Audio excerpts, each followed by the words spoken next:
সুপ্রিয় দর্শক, আসসালামু আলাইকুম রহমতুল্লাহ। আল্লাহ তাআলার সবচেয়ে বড় ভালোবাসা মানুষের প্রতি এটাই, তিনি আমাদেরকে কোরআনের মতো হিদায়তের আলো উপহার দিয়েছেন, যেখানে প্রতিটি আয়াতে আছে দয়া, শান্তি আর পথের দিশা। আল্লাহ তাআলা এই মানুষের প্রতি যত দয়া করেছেন, সব থেকে বড় দয়া করেছেন কোরআন দিয়া। তাও আমরা সুবহানাল্লাহ বলবো না।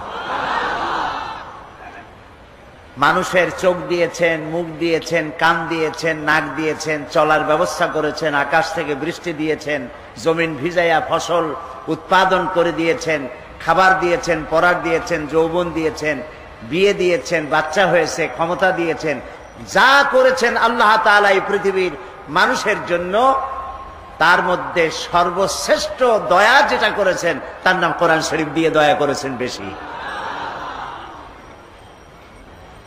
কোরআনে কারীমের সূরা আর রহমান দেখুন, শামসু ওয়াল কমারু বিহুসবান ওয়ান নাজমু ওয়াশ শাজারু ইয়াসজুদান ওয়াস সামাআ রাফা'আহা ওয়া ওয়াদা'আল মিজান আল্লা তাতগাউ ফিল মিজান وَأَقِيمُوا الْوَزْنَ بِالْقِسْطِ وَلَا تُخْسِرُوا الْمِيزَانَ وَالْأَرْضَ وَضَعَهَا لِلْأَنَامِ فِيهَا فَاكِهَةٌ وَالنَّخْلُ ذَاتُ الْأَكْمَامِ وَالْحَبُّ ذُو الْعَصْفِ وَالرَّيْحَانُ فبأي آلاء ربكما تكذبان صدق الله العظيم। সূরা আর রহমান, এখানে আল্লাহ তাআলা বলতে পারতেন আর রাজ্জাকু আল্লামাল কোরআন, এই কোরআন তিনি নাজিল করেছেন, যিনি রিজিক দাতা। অথবা আল্লাহ তাআলা তার যে কোনো সিফাতি নাম এখানে ব্যবহার করতে পারতেন, তা না করে তিনি বলেছেন আর রহমান আল্লামাল কোরআন। এই কোরআন শরীফ যিনি শিক্ষা দিয়েছেন তিনি হচ্ছেন রহমান, তিনি দাতা, তিনি দয়ালু। তার মতো দয়া আকাশেও কারো নাই, জমিনেও কারো নাই। ওয়া রাহমাতি ওয়াসআত কুল্লা শাই, আমার রহমত গোটা পৃথিবী পরিব্যাপ্ত করে রেখেছে। সুবহানাল্লাহ বিহামদিহি। মায়ের বুকের মধ্যে দুধ সৃষ্টি হয়ে আল্লাহর রহমত, আল্লাহর দয়া মায়ের বুকের ভিতরে দুধের আকার ধারণ করে বাচ্চার জীবন রক্ষার ব্যবস্থা হয়েছে। আল্লাহর রহমত পাথরের বুক চিরে ঝর্ণা ধারা হয়ে মানুষের পিপাসা নিবৃত করেছেন। আল্লাহর রহমত মরুভূমির ভেতরে পান্থবাদক গাছ তৈরি হয়ে মানুষের পিপাসা নিবৃত্ত করেছে। আল্লাহ তাআলার রহমত গোটা বিশ্বের সর্বত্র এই রহমত ছেয়ে আছে। তার রহমতের কোনো শেষ নাই, কোনো কুল নাই, কোনো কেনারা নাই। এই রহমত তো আল্লাহ তাআলা মানুষকে পানি দিবেন, সে পানির মধ্যে কুয়া হইলে সার্থ, সে পানির জন্য পুকুর হইলে সার্থ। কিন্তু আল্লাহ পুকুর কুয়া শুধু বানান নাই, পানির জন্য বিশাল জলাধার সমুদ্র তৈরি করেছেন। এবং সেই সমুদ্র তৈরি করে শেষ করেন নাই, নদী বানাইছেন। নদীর থেকে খাল বানাইয়া মানুষের দরজা পর্যন্ত পানি পৌঁছায় দিয়েছেন। মাটির তলের মধ্যে, মাটির পরতে পরতে পানি রেখেছেন। পানি এক জায়গায় জমা করা দয়ার প্রমাণ নয়, দয়ার প্রমাণ হলো পানিটা প্রাণী জগতের ঘরে ঘরে পৌঁছে যাওয়া। তাতেও পাচ্ছে কিনা, সেজন্য আল্লাহ রব্বুল আলামিন তার এত বিশাল দয়া যে সেই দয়া বৃষ্টির ফোঁটা ফোঁটা বিন্দু হয়ে আকাশ থেকে নাজিল হয়ে ঊর্ধ্ব দেশ থেকে সেই বৃষ্টির কণা কণা, বৃষ্টির ফোঁটা ফোঁটা নাজিল হয়ে পৃথিবীর কোথায় কোন শুকনো বালুকণা আছে সেগুলিকে দেখে দেখে সিক্ত করে দিয়ে, ভিজায় দিয়ে গোটা পৃথিবীকে ফসল ধারণের উপযোগী আল্লাহ তাআলা করে দেন। তিনি সেই রহমান। এই যে দয়া আল্লাহ তাআলা করেছেন, তার দয়ার মধ্যে শ্রেষ্ঠ দয়া হচ্ছে যে তিনি কোরআন দিয়েছেন। সুবহানাল্লাহ, এর থেকে বড় দয়া আর কিছু হতে পারে না। মহাগ্রন্থ আল কোরআন এটাই মানুষের সৌভাগ্যের আসল চাবিকাঠি। যে হৃদয়ে কোরআনের আলো প্রবেশ করে সেই হৃদয় কখনো অন্ধকারে থাকে না। চলুন আজ সেই আলো থেকে কিছু শিক্ষা নেওয়ার চেষ্টা করি। মহাগ্রন্থ আল কোরআন মানুষের সৌভাগ্যের চাবিকাঠি। এ কোরআন এসেছে মানুষের সৌভাগ্য করে দেওয়ার জন্য, ভাগ্যাহত করার জন্য কোরআন আসে নাই। আল্লাহ রাব্বুল আলামিন কোরআনে কারীমের মধ্যে বলেছেন, তাহা মা আনজালনা আলাইকাল কুরআনা লিতাশকা। আল্লাহ তাআলা বলেন, নবী হে, এই কোরআন আপনার প্রতি এই জন্য অবতীর্ণ করা হয় নাই যে কোরআনের কারণে আপনি ভাগ্যাহত হবেন। কোরআন আপনাকে ভাগ্য বিপর্জিত করবে, ভাগ্য বিপর্যস্ত করবে। কোরআন এর কারণে আপনি হতভাগ্য হবেন, এই জন্য কোরআন আসে নাই। কোরআন এসেছে, কোরআন যাদের কাছে থাকবে তারা হবে পৃথিবীর শ্রেষ্ঠ সৌভাগ্যবান জাতি। আমরা লক্ষ্য করে দেখতে পাই, ইতিহাস সাক্ষী, 610 খ্রিস্টাব্দে কোরআন নাজিলের সূচনা লগ্ন, কোরআন নাজিলের সূচনা লগ্ন 610 খ্রিস্টাব্দ থেকে। সেই সময় অবহেলিত কুসংস্কারাচ্ছন্ন জাতিকে দুনিয়ার সেরা জাতিতে পরিণত করেছে এই কোরআন শরীফ। যারা ছিল চোর, যারা ছিল ডাকাত, যারা ছিল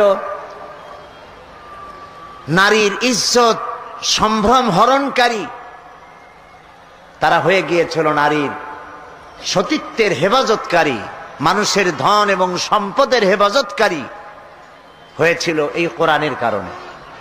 এ হচ্ছে সেই কোরআন যে কোরআনের কারণে যারা ছাগল চড়াইতো, যারা মেষ পালন করত, তাদেরকে আল্লাহ তাআলা এশিয়া আফ্রিকার বাদশা বানায় দিলেন।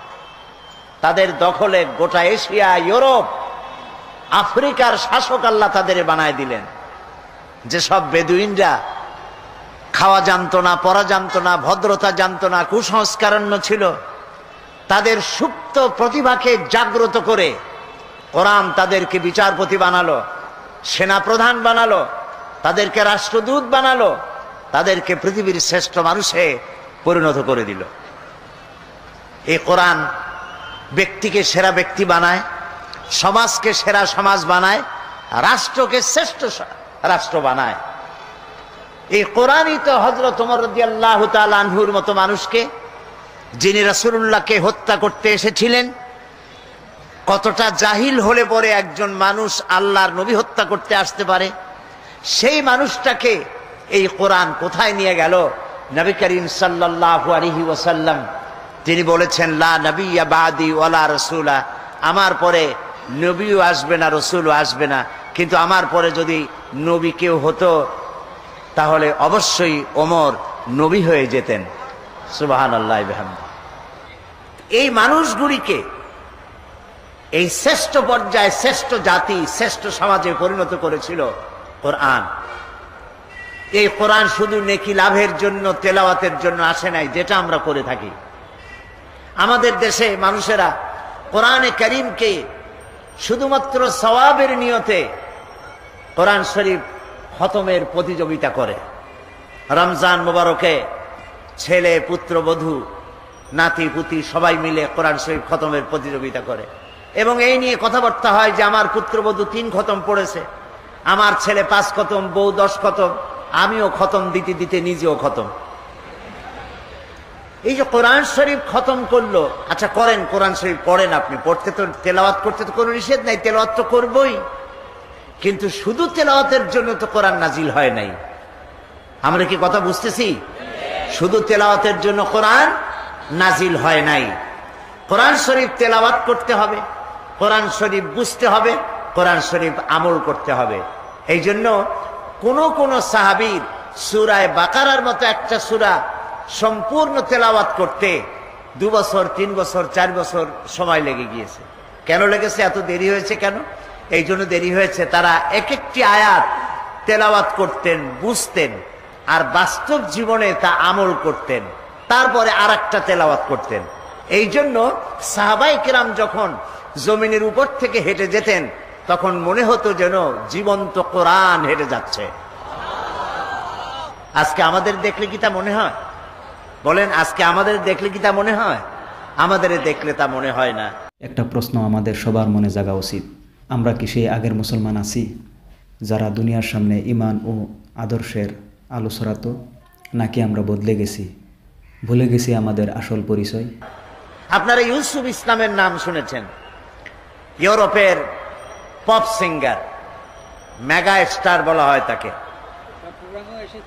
চট্টগ্রামেও আসছিলেন। ও, হযরত মাওলানা শামসুদ্দিন সাহেব বলছেন তিনি চিটাগং এসেছিলেন এবং সমাজ কল্যাণের পক্ষ থেকে তাকে সম্বর্ধনা দেওয়া হয়েছিল। তার নাম ছিল ক্যাট স্টিভেন্স। তিনি ইসলাম কবুল করলেন, মুসলমান হয়ে গেলেন। আমি একসঙ্গে কয়েকটি প্রোগ্রাম তার সাথে আমার হয়েছে। একবার তিনি লন্ডনে এক জায়গায় বক্তৃতায় বললেন, তিনি বহু বছর আগে মুসলমান হয়েছেন এবং ইসলামের জন্য যথেষ্ট খেদমত তিনি করেছেন, করছেন।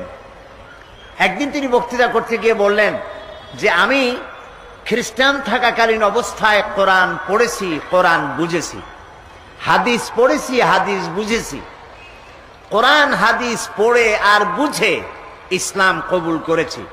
কিন্তু এখন আমি চিন্তা করি যে কোরআন হাদিস পড়ার আগে, বোঝার আগে আমি যদি এই মুসলমানদেরকে দেখতাম, তাদের আচরণগুলি আমি জানতাম, তাহলে ইসলাম কবুল করা বোধহয় আমার পক্ষে সম্ভব হতো না।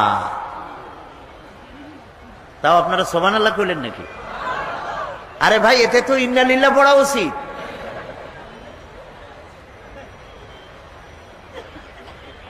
কথাটার অর্থ হলো, এই কোরআনে যে ইসলামের কথা বলা আছে, এই কোরআনে যে মুসলমানের কথা বলা আছে, নবী করিম সাল্লাল্লাহু আলাইহি ওয়াসাল্লামের হাদিসে যে ইসলাম আর মুসলমানদের কথা আছে, আমাদের পা থেকে মাথা পর্যন্ত সেই ইসলাম কোথায়? এবার কি বলছেন? কথা বলছেন বলেই এবার আর সুবহানাল্লাহ কইতে পারেন না। সেই ইসলাম আমাদের মধ্যে আজ আর নাই, খুব কম আছে। সিরাতে সুরতে মুসলমানের মতো আছি, কিন্তু আমলে, আখলাকে, লেনদেনে, দিয়ানাতদারিতে, আমানতদারিতে, ব্যবসায় বাণিজ্যে মুসলমানের যে চরিত্র হওয়া উচিত ছিল, সেই চরিত্র আমাদের মধ্যে আজ অনুপস্থিত। এ কথা বলতে কি লজ্জা হয় না ঠিক বলছি বলেন? এটা সত্য কি না? সেই জন্য এক সময় তো এমন ছিল, পৃথিবীতে আমরা সংখ্যায় ছিলাম কম, মাত্র 1 গ্লাস পানি 6 জন 7 জনে 8 জন 10 জনে ঠোঁট ভিজাইয়া, জিহ্বাটাকে ভিজাইছে, কণ্ঠটা ভিজাইছে। একটা খেজুরকে 8-10 জনে ভাগ করে খেয়েছে, ছিঁড়ে ছিঁড়ে একটু একটু জিহ্বায় দিয়া, একটু পানি মুখে দিয়ে রোম, শাম, পারস্য বিজয় করেছে আমার পূর্বপুরুষেরা। এইবার সুবহানাল্লাহ বলতে পারেন? সেই মুসলমানের সংখ্যা এখন 130 কোটি, কেউ বলে 150 কোটি। যেটা কই আপনি আনন্দ পান। 130 কোটি পাথরের টুকরা এক জায়গায় করলে তাও একটা বড় পাহাড় হয়, শক্তি হয় তার। সেই শক্তি দিয়ে একটা কোনো কিছুর মোকাবেলা করা যায়। 130 কোটি সমুদ্রের ঢেউ যদি একটার পর একটা আসে, উপকূল ভেঙে চুরে চুরমার করে দেওয়া যায়। কিন্তু 130 কোটি মুসলমান আজ 130 কোটি মুরগির ডিমের মতো হয়ে গেছে।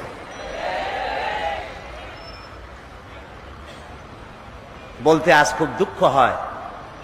এই অবস্থার জন্য আমরা দায়ী। এই অবস্থার জন্য কারা দায়ী বলে?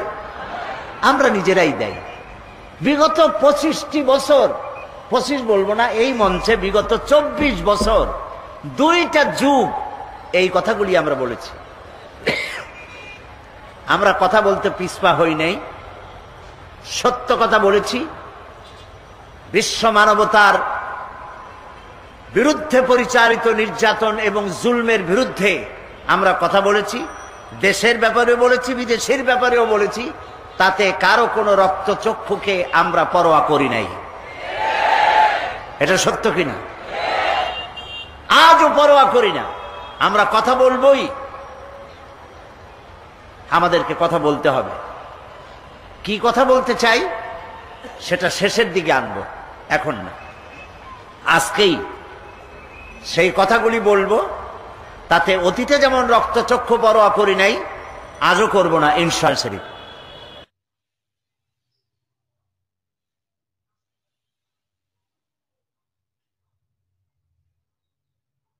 আমরা কি সেই আগের মুসলমান আছি নাকি বদলে গেছি?